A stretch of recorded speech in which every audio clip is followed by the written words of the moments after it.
Why don't we start with Smackdown? Because I know you watched it. I was afraid you'd say that. And thankfully, there was a lot to fast forward through. Even I'm admitting it. But there were some things noteworthy on the program worth talking about. Well, there were. And actually, it was a bit more refreshing this week because for the last, couple of weeks, we've been inundated with wrestling and more wrestling. And it was hard to see the forest for the trees or separate the wheat from the chaff or the dreck from the non-dreckish material. What is the opposite of dreck? I don't know. What is dreck separated from? What is dreck the leftover of, or the remainder of, or the residue of? Where do you get dreck? I don't know. Hold on, this is an interesting question that I'm about to hold on. The American Heritage 3rd edition dictionary, just real quick. Will dreck be in the dictionary? That's another question. Well, it's, of course, there's a lot of dreck in the dictionary. There's a lot of dreck in every book and everything. Dredge, see, you're getting close to the dreck when you're dredging. The dregs, the sediment in a liquid, the least desirable portion. That's the dregs. But wait a minute. Dreck isn't in here. Well, I've been hearing dreck for years. Apparently, dreck is just an informal version of dregs. I'm looking here, according to the online dictionary. Dreck is informal for rubbish or trash. Well, there you go. Didn't I just say informal? Yeah, but you were trying to figure out what it was actually the residue of. What dirty item is this the residue of? So it's just in general trash. Okay. Yes. Well, let's separate some of the good things from the general trash. By the way, it's Smackdown. Yiddish. It's Yiddish. Well, there you see. Do you think I have some Yiddish blood? No. Oh, no. No? No. Not at all? Not even any, no. How would I be able to tell? What would be a symptom? You're so goyim. I mean, you can tell. I'm what? I'm goyim? Not Jewish. Well, all right. I thought the goyim was a mythical mud monster. Oh, that's the golem. This has been our segment on words here this week. Words are important. Words are so important in your speeches and language. You couldn't make a speech without using words. So let me use some in describing. We were going to talk about Smackdown if you don't remember.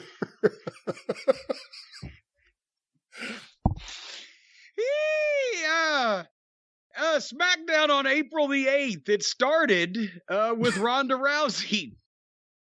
And I'm sorry, I don't mean, again, we liked the concept of Ronda Rousey when she hadn't come back because, it'd be another big star added to the mix.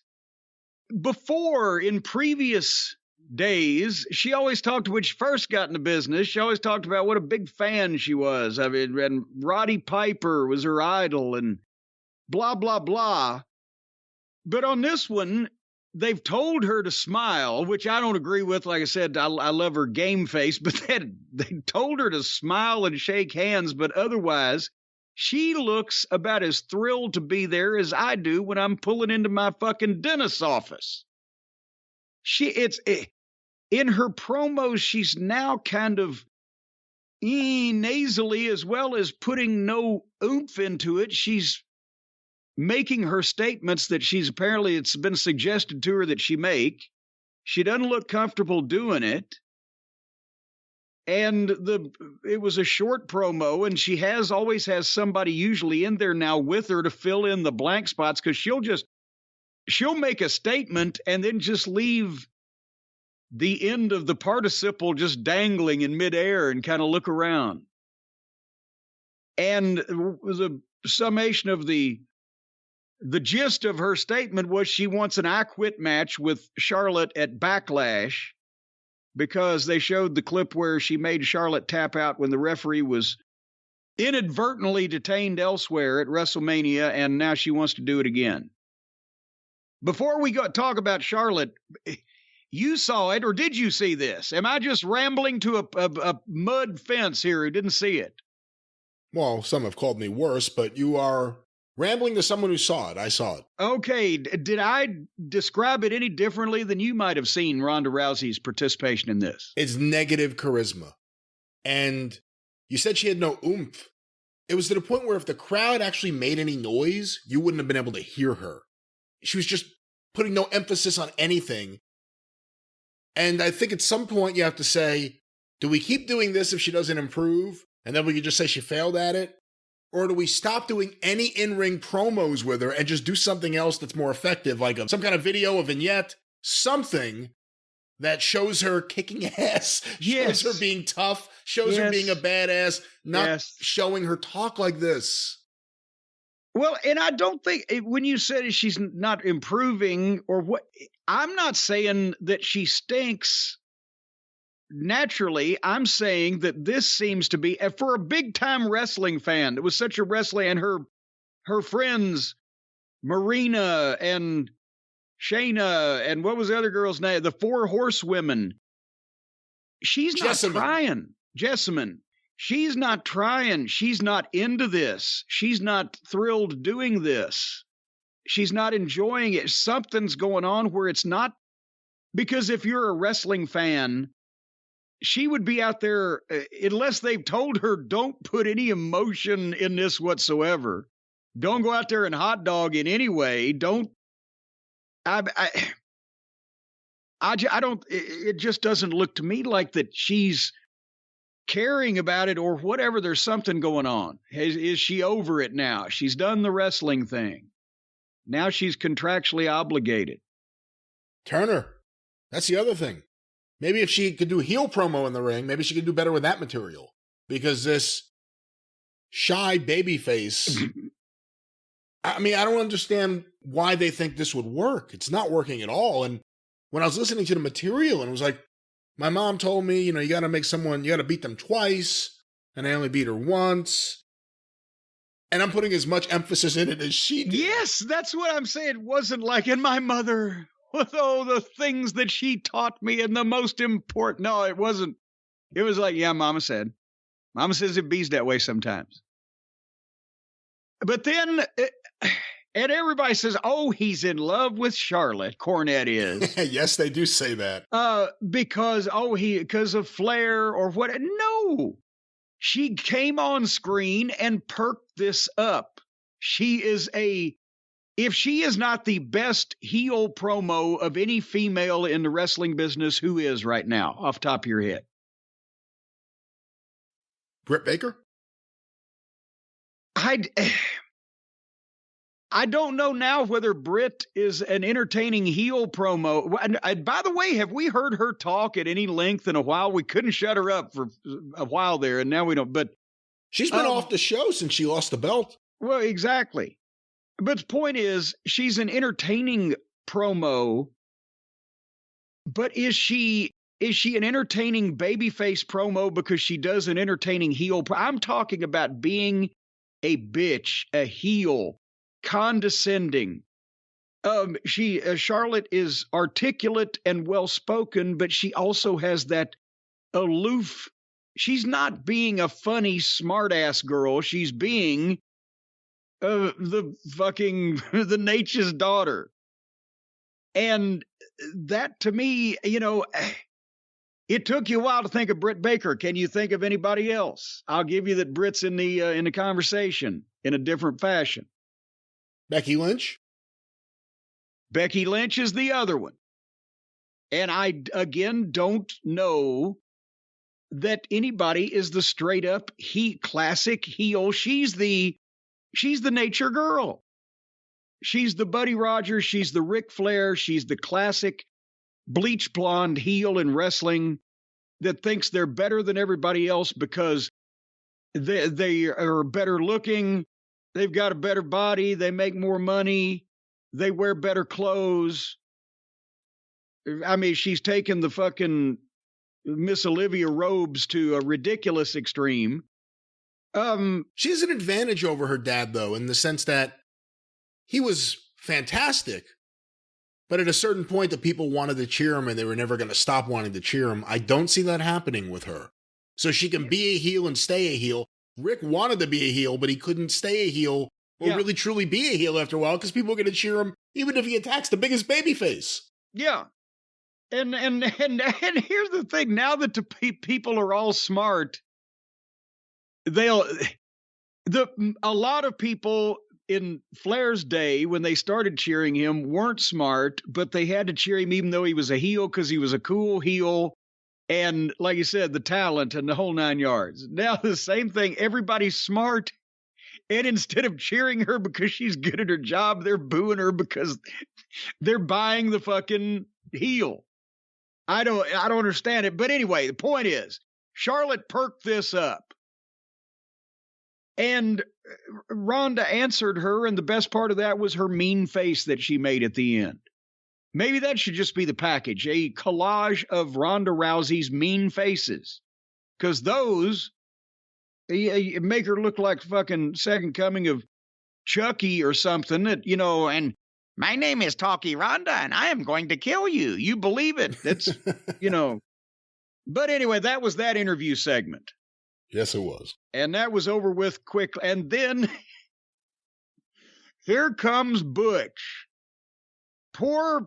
And who called him? One of the announcers called him Pete. Yeah. Corrected himself. But poor Pete, what did Pete do to anybody? So he's Butch and Holland, and I think they ought to just broke down and called him Holland, Dozier, and Holland. But Ridge Holland and Sheamus are with Butch as he wrestled Xavier Woods, and that was a match that happened. It's preposterous. Zayn is complaining now that he lost to Johnny Knoxville because of interference and wants to regain people's respect, and he'll fight the next person that walks through the door. That's what he's telling Adam Pearce. And, of course, Drew McIntyre walks through the door. Can we declare a moratorium in wrestling? I think the WWE is the main offender. But how long have you seen this? They don't do it as much as the fight in the parking lot, but I'll fight the next person that walks through that door. And the next person that walks through that door is never the goddamn craft services fucking attendant or the goddamn janitor, but some giant behemoth. Or Mae Young. For fuck's sake. Yeah. Or Mae Young. Anyways, now we got to part of the good part. Which one is Ludwig Kaiser? Was he Marcel or Fabian? I wasn't sure. I was actually hoping you would know. Because the other day on NXT to recap, and it's hard to remember all this even though it was less than a week ago as we were recording, one of the Imperium members turned on the other one, and then Walter lost to Braun Breaker. And I thought that other guy, okay, now he's out of Imperium. Now it's going to be Walter and the other heel guy that turned on him. Nope, that guy's with Walter now. I don't know what happened to the other guy. Wait a minute, the one that turned on him. All right.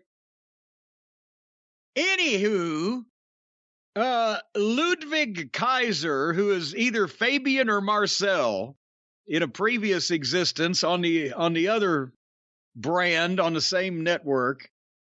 No, this is SmackDown. They're on a different network. He is in a spotlight and he introduces the man who is the epitome of efficiency and elegance. That sounds like the big build for fucking Liberace, doesn't it? Efficiency and elegance. I guess so, yeah. The epitome of efficiency and elegance. And then he did it in German too, and out comes, of course, it's Walter. They're calling him Gunther, but not the fans that are chanting Walter. McAfee tried to cover up for that. Did you hear that? He goes, they're chanting Gunther. No, they were clearly chanting Walter. There's no L in Gunther. So what foolishness, I'm thinking. And here comes Walter in a giant red overcoat that looked like, it looked like the same style that Mary Tyler Moore would wear in the early 60s Dick Van Dyke show. With the big buttons on the front and everything. It's a Halston. is it supposed to be reminiscent somehow of a military type uniform or what? Yes, Stalin-esque. But anyway, and the other fella, old Ludwig, they should have just called him Ludwig Borga. That would have got some heat somewhere. He's dressed in a tracksuit still, kind of, right? It's this matching colors, but he's in a. So I don't know what their deal is, but he still looks badass. Even if they change his name, they put him in fucking Rosemarie's fashions, whatever, he still looks badass. And they showed B-roll of his action highlights. And then this was exactly what should be done. They matched him up on his first appearance on SmackDown with the up-and-comer Joe Alonzo. Brian, did you see any of Joe Alonzo's previous matches? I've never heard of him before, never saw him before. Exactly. You're probably not going to see him again because he's a backdrop to show us what Walter does. And that's what he did. He swarmed this guy. He was aggressive. He mauled him. He manhandled him. There was different types of offense than you see from, all the rest of the guys. And he bullied him some. And he hit a few of those hard chops. And he power bombed him. And he stacked him up and beat him. 1, 2, 3. Perfect. That's exactly what he should have done his first time on television. You showcase a guy's strengths.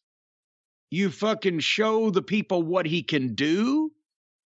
You make him look dominant and impressive. And you put in the people's mind, well, I wonder how good he's going to be when he gets in the ring with so-and-so that I like. You don't have him come out and have a fucking 10-minute competitive match with a guy that's been on the television program repeatedly before and lost repeatedly or was competitive repeatedly with fucking middle card guys, because then the people mentally have pigeonholed them. And then they gauge how they take the newcomer by how he interacts with the people that they're familiar with. This is not fucking rocket surgery or brain science. And Walter's got great facials. It is something, though, seeing the weight loss. Someone posted the other day, I saw on social media, again, before and after, of him, whatever, a year ago, year and a half ago, and him now. And it is remarkable, and it is something seeing him in his new physical shape on that show, which looks different than NXT or any of the indies he was working for. I wonder if he would be more effective if he still had some of that weight on him right now. And I also wonder about his gut health. Well, I tell you what, I don't know for sure, and he reminds me of Killer Kowalski. I was about to say that before you even took the left turn, because Killer Kowalski, now Walter was a pudgy fellow, still aggressive and big and fearsome looking, but he was pudgy, whereas Kowalski earlier in his career was a bodybuilder with a physique like Tarzan. But then Kowalski went through a period where he decided to change his ways, change his eating habits, change his diet. And so did Walter in order to drop some weight and be healthier. And you may not be, folks out there, 6'7" like Killer Kowalski, or 6'5" like Walter, or 300 pounds to start out with. But gut health is important, as you mentioned, young Brian Last. You thought I'd never get back to that. Gut health is important, especially determining your prebiotics and your probiotics and your proprietary formulations, because they scientifically study the dosages of these things. And if you're out of sync and out of whack with your probiotics through your prebiotics into your postbiotics and the digestive tract of the bloating and the regularity, you're all screwed up. So how can you get this all back in sync? It's simple. You start with a little seed. That's right, folks. Not a seed you plant, but a seed that you visit, seed.com. Because seed.com is a probiotic, a daily synbiotic with a broad spectrum 2-in-1 probiotic and prebiotic. So as we've mentioned before many times on the program, you get your pre and your pro in one dose. It's a proprietary formulation of 24 distinct probiotics. That's not that they stink, they're distinct probiotic strains in scientifically studied dosages. And you ought to see these doctors they've got studying this stuff. They put the little thing in their eye like a jeweler, and they look at all those amoebas and all those microscopic organisms, and they figure out what gets through your digestive tract to ensure delivery to your colon. Because a good colon delivery, at least a couple times a week, will help keep everybody in the house in a good mood. It's a proprietary engineered 2-in-1 capsule that protects the probiotics through the digestion to ensure delivery to the colon. Now, folks, if you've, like all of us, if you've taken your probiotics before and you never felt a difference, it's simply because you weren't getting the delivery to your colon. That probiotic was falling out somewhere along the way. Whether it may be for a place that was left open accidentally in your last surgery or just an open orifice, it wasn't going all the way to your colon. Well, the daily synbiotic from Seed is designed differently, and that's why it gets all the way into your colon over and over and over again. And it supports benefits in and beyond the gut, all the way up to your throat sometimes. And that whole thing is connected there. You know, when you think about it, your mouth is really connected to your asshole.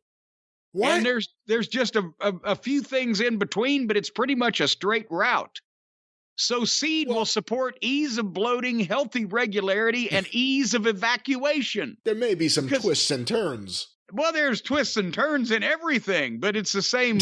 It's the same highway. It's Oh. All right, back to the highway. Yeah, but it supports this highway, folks, from one to the other. And boy, it's easier to go one way on this highway than it is to go the other way. Although, if you tried, I guess you could go all the way down and back, but we don't recommend that return trip. Part of it is unimproved highway. It'll also support your gut barrier, skin health, heart health, and micronutrient synthesis is what this will do for you, this daily synbiotic from Seed. Hey, if you don't believe me, and who would doubt my word after this, then all you got to do is go to seed.com. That's SEED.com/drive and use the code DRIVE to get 20% off your first month of Seed's daily synbiotic. You can start a new healthy habit today. That's right, seed.com/drive. Use the code DRIVE. Now, of course, on that highway, we're talking about driving all the way down, but once again, at your own risk, drive all the way back. That's not how we're ending this spot. Seed, try Seed, ladies and gentlemen. They're a great sponsor. Yes. They're obviously good people. And also, they give you the tube marked germs that you can. Not germs, bacteria. Bacteria. That's germs. You've got a tube that's labeled bacteria, and I want to take that on a commercial plane so bad and hold it up and go, all right, it's going to go this way. Ladies and gentlemen, check out Seed. Let them know where you heard about them. Yeah, don't let them know everything you heard, but let them know that we told you to buy their shit. You'll get 20% off if you do. That's right. What was the link again? Seed.com/drive and use the code DRIVE. Well, let's drive back over to Smackdown. Oh, shit. We're not done yet, are we? No, we're still dealing. We're still in Eastern Europe. Still dealing with gut health. Yeah. No, we left the European bloc, and now we're. What do you think about that new girl, Raquel Rodriguez? Do they have to change everything from NXT as soon as it comes up? Is Raquel Gonzalez her real name? I do not believe it is, no. Then in that case, and they named her in Raquel Gonzalez in NXT. And now she's Raquel Rodriguez. Is there I apologize to all the people. Excuse me. I'm wrong. I want to make a correction because I'm wrong. Let's do this quickly. Her real name is Victoria Gonzalez. But it's not Raquel Gonzalez. No, it's Victoria Gonzalez. So now they've there's a shred of reality there, so we have to get rid of that. So they hire her and put her in the NXT program and change her first name and keep her last name. And then they move her again a different place in the same company and change her last name and keep her first name. And again, apologies to people named Gonzalez and Rodriguez, but is there a world of difference? We don't even talk about the small NXT audience, what they think if they watch SmackDown, how insulting it is that the person you just saw 2 days ago with a different name is there as the same person, but all of a sudden they have a different name. Not even radically different, just a different last name all of a sudden. Is 30% or 35% of your audience a small audience, though? No, of course not. Because actually, if you compare the other company, then the audience for Friday night's normal blase Rampage program is right about 40% of what the Wednesday night programs is. So 30 or 35% of their audience just said, oh, well, there's Raquel Gonzalez, but they call her Raquel Rodriguez. But actually, she may not be the same girl because she doesn't look like it. She went from Raquel Gonzalez about 6 months ago was this badass looking giant bodyguard type with fucking black leather or pleather or whatever and kicking people's ass with dark hair. And this girl looks like she just came back from the fucking strawberry shortcake convention and is just pleased as punch to be there. They've softened everything, the hair, the makeup, the everything.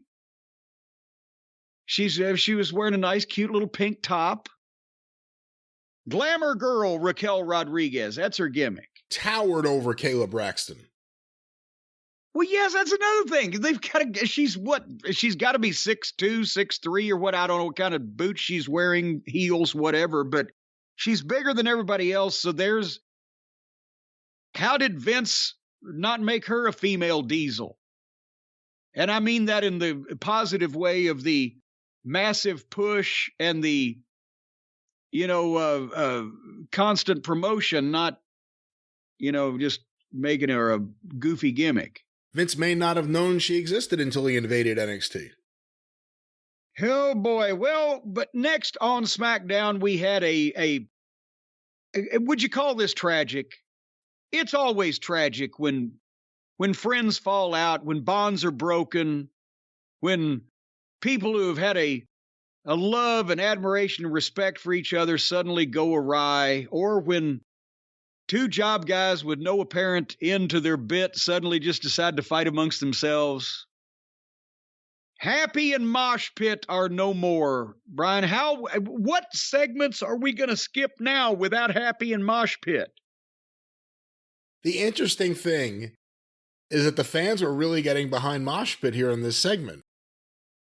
Oh, yeah, well, they always love the goofy guy. I want to see what's going to happen. What are they going to do with him as a babyface?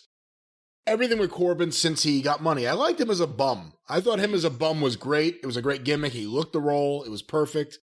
He looks like And then he had to go to Vegas and ruin everything. I don't know. How much longer can they run with this Corbin character? He's been like on a road to nowhere for years. He was a king, and then he lost the crown, and he was a bum. Then he got a bunch of money. Then he got a goofy friend. This is like a multi-year thing now. How much longer can this go? I'm hoping not long. But Happy apparently blames Mosh Pit for losing or for his loss at WrestleMania. When, he lost to Drew McIntyre, and he's mad because Mosh Pit won the Andre Battle Royal and then caused him to lose. He's getting too big for his suspenders.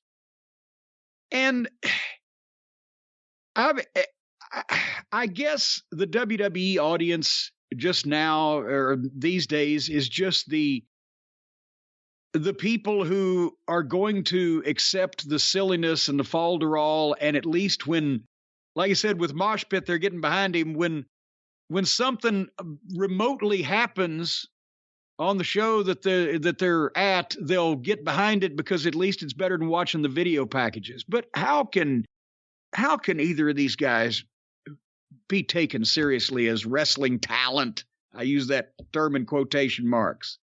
The bad jokes, the bad material, the goofy outfit. Mosh Pit's a heck of a looking athlete, but the way they've had him act.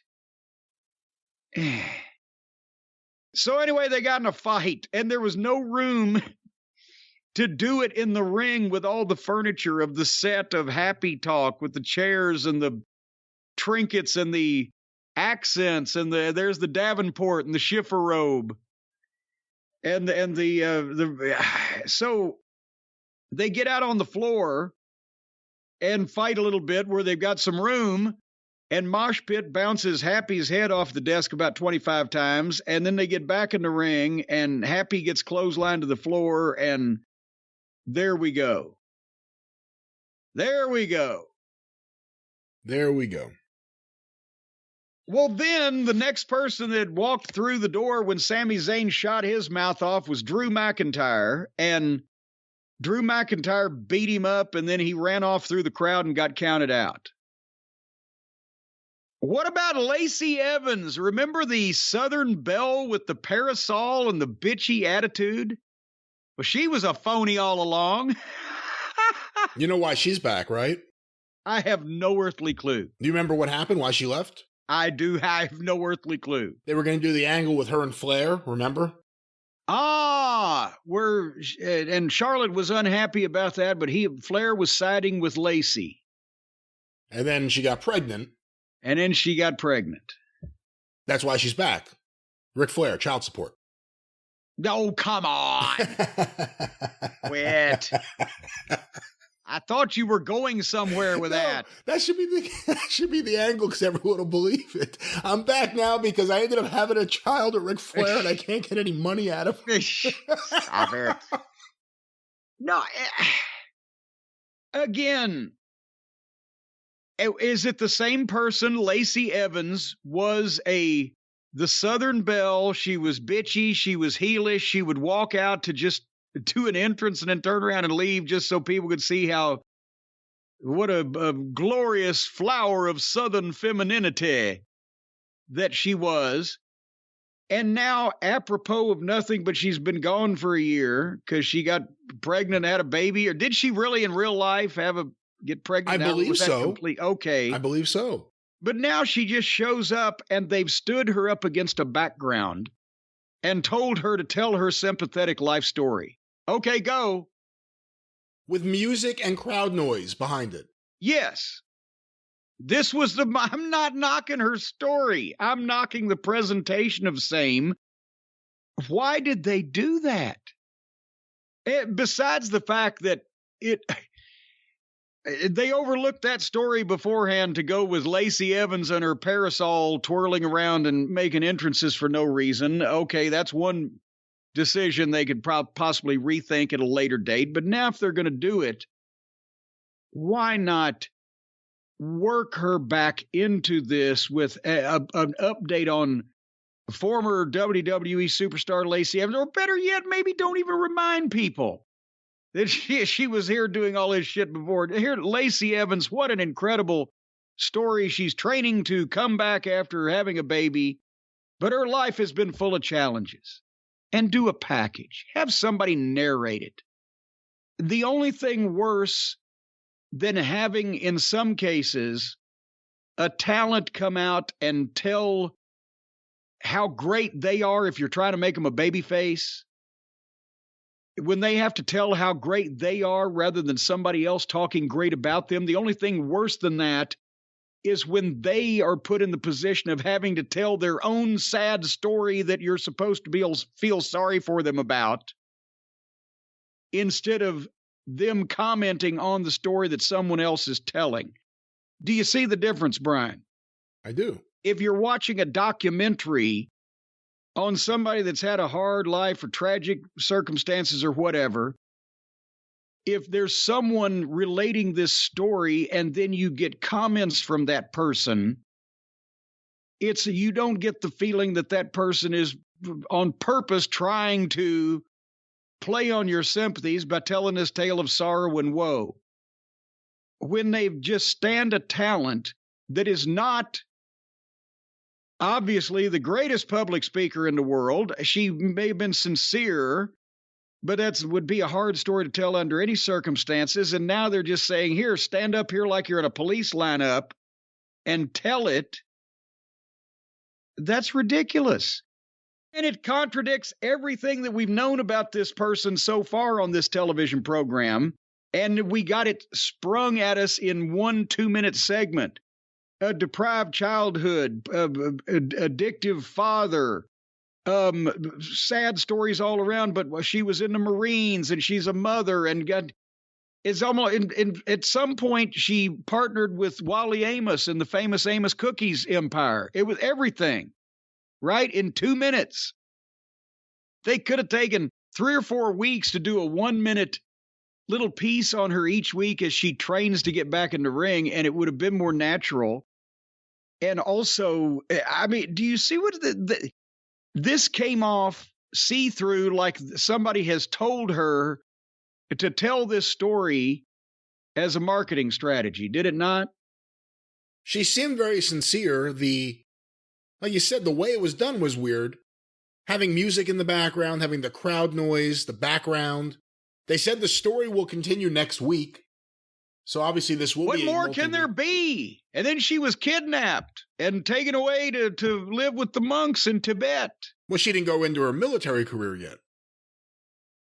Well, boy, I hope that they give her a better location to do it than standing there like she's being interrogated in a military tribunal. And if this is an option, put Ronda in front of a background and work with her in the back. You know, do you remember Chilly Willy? I do remember Chilly Willy, yeah. What was his real name? It was Will something. I could find out, but I don't know off the top of my head. Well, the point is, he start in ECW and then they signed him briefly to developmental, or did he go to ECW after he was briefly in OVW? Which came first, chicken or the egg? I thought he was in ECW first, but let me look it up here. I think he was.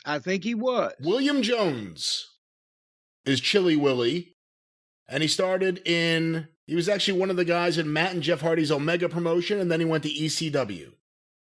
And then from there, he went to OVW in 2004. Well, the reason I bring him up is because he was, and I forget the exact details and particulars, and you can probably find it on Wikipedia or whatever, but he was a legitimate war hero. And he had been not only wounded, but there were other people were killed. It was a big, situation, right? And when they signed him to developmental, they sent him to OVW, and they wanted to use him as a baby face, and they wanted to acknowledge and tell the story of his military service, and then how he wanted to get into wrestling, and here he is now. And I mean, that would make him a big baby face because of the circumstances behind his story. And he could tell it to you. I sat with him in the office, me and him and Danny Davis one day, and he told us this story, and it was incredible. And if you were in a 2 or 3 person group, or, the camera wasn't on, or whatever the case, he could tell you this story, but he couldn't tell it on television. And we tried, and I interviewed him. One of my talents, I don't think anybody has disputed, was being able to, with younger, greener guys, do a little fill when they got stuck, or maybe say a word that would prompt them or keep them on track or whatever, just from the amount of interviews I've done. And I knew his story. It didn't work. He couldn't he would just stop, or he couldn't. And I mean, I know this obviously is a hard thing to talk about, but since this was the as Jim Ross would say, the thing to hang your hat on about Chilly Willy, and the reason why that they had signed him and put him together, we're going to give him this gimmick, and he couldn't tell the story. It was awkward, and obviously, because it was awkward for him, because he wasn't a person that, if he hadn't gone to the military or got into wrestling, he wasn't going to go into a job with public speaking. That had not been a thing. So it's sometimes hard. These are true stories and real stories, and they would get this person over, but it's often better when somebody else tells it. It's the point I'm making. We'll see what happens. As I said before, she's better telling her story than Ronda is at telling hers. Well, but see, that's not Ronda's real story, really. Right? Ronda's trying to mix in a few things that her mother taught her or whatever. Probably, I'm sure she's mentioned them to the writers or whatever, but she's trying to do the writer's shit, and they're trying to put a mother's advice in as part of the gimmick. This is a real story. When you have to get on TV and say, well, my father was an alcoholic, and I was broke and penniless, and then something else happened, whatever the fucking case, right? Yeah, really. You can't use that in a feud with Charlotte Flair. Well, no, I'm not saying that this would be about Ronda Rousey. I'm saying when you have to tell one of these stories, like that Lacey Evans was telling, my father's an alcoholic, or at Jewel. I just saw a thing on the internet. Oh, I just saw that. Canadian Jewel. Yeah, that she, I wasn't homeless, penniless, sleeping in my car. I was sleeping in my car because I wouldn't fuck the record company executive. Well, but still, when you're saying you had to sleep in your car, you had your alcoholic father, or you were broke and penniless and having to beg on the streets for food like an animal or whatever, if that's a true, or you were blown up in combat, that's not an easy story to tell on national television. So, sometimes it's better to present these true stories in a different way to cast the person that you're talking about in the light that you want them cast in. And then Sasha Banks wrestled Liv Morgan. Even I only had so much time. Yeah, and then here came, I don't know what. Like I said, thank God Walter was on this program, but at least it was less wrestling than we had to watch the last few weeks. But here comes Reigns and Heyman and the Usos, and this is always good. And this was good to a point. A great Roman Reigns promo. Did Paul say a word this week? I guess he's resting. He's been talking less and less since he's been back with Roman Reigns. Well, that's good. Reigns is A, good at it, and B, I'm sure that Paul probably, his cardio is not what it once was, so he's got to rest for a few weeks every time he does a promo. Great Roman Reigns promo. He's got 2 titles. Now he wants the Usos to have 2. He wants them to unify the tag team title and wants them to bring him the Raw tag team titles as well. And then suddenly, here comes Shaky Nakamura. The music, and he does his whole entrance and gets up in the ring, and Reigns is looking there bemused, and they go face to face, and old Shaky starts to say something, and Reigns just clamps his hand on the microphone and stops him and says, hey, I know you need help. I'm gonna be a, what did he say, a benevolent tribal chief, or however he phrased it. Well, I mean, he's so condescending, it's great, but he offered him to help Shaky with what he wanted, and he gives him a big hug, and then the Usos double super kick Shaky, and down he goes, and they play the music, and we're off the air. What was that about? Well, I assume they're setting up Nakamura versus Roman Reigns for maybe Backlash. Seriously? Why else would you do this and leave it hanging like that? That's why I would think that Vince McMahon, if somebody pitched the idea of Roman Reigns versus Shaky Nakamura on pay-per-view, I would think that he would call somewhere the local state authorities and have that person committed rather than do an angle for it. Well, there's also another problem. There aren't that many guys to program with Roman Reigns right now. It's not the time for Cody. He just did something with Seth Rollins.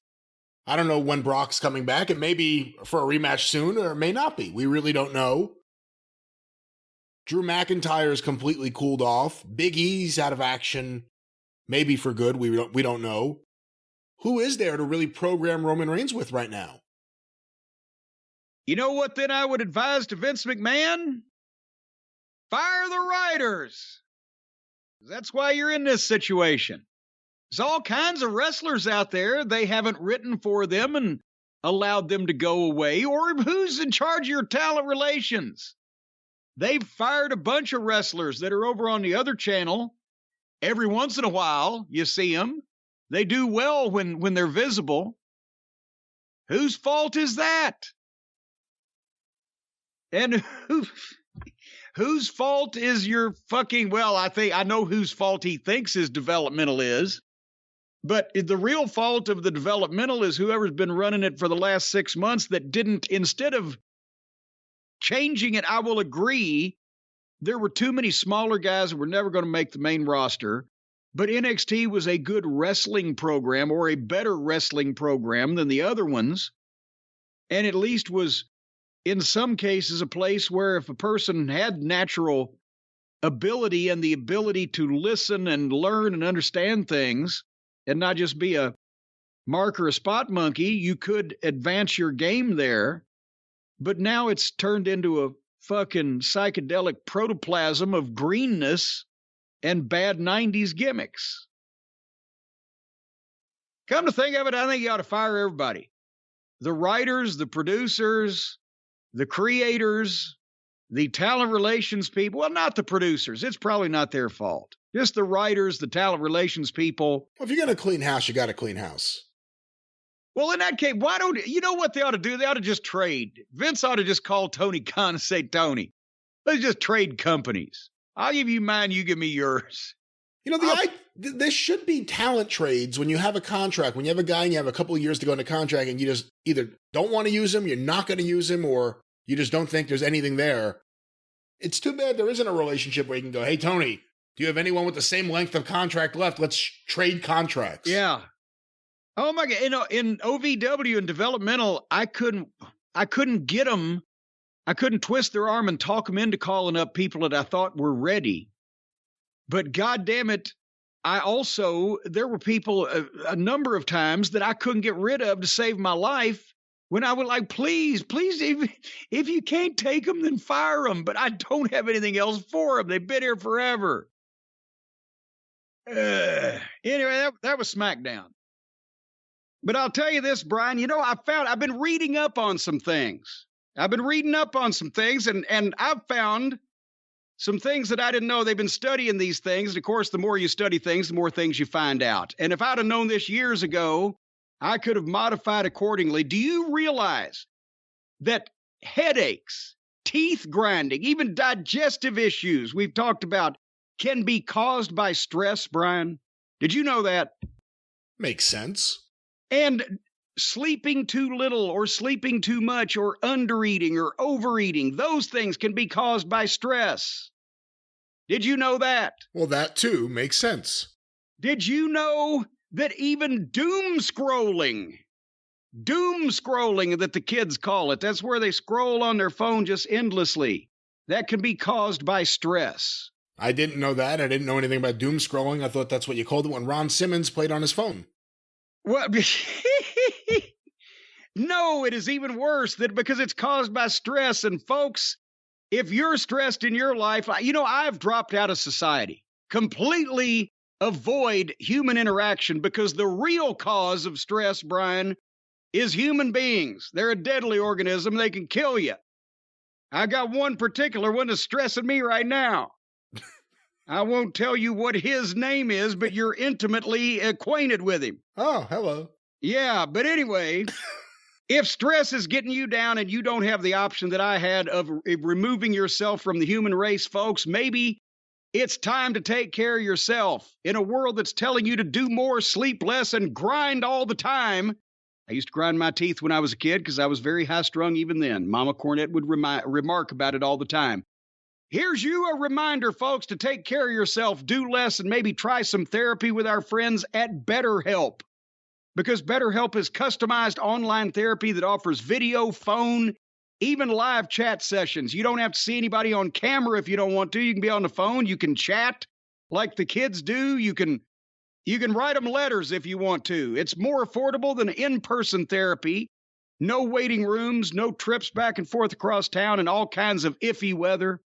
Give it a try, folks, and see if online therapy can help lower your stress. Of course, I still recommend completely dropping out of the human race. But if you can't do that, try BetterHelp. Of course, they sponsor this podcast, and our listeners get 10% off their first month services at betterhelp.com/JCE. That is BetterHelp.com/JCE. Do one or the other. Completely resign from society or get a hold of betterhelp.com today.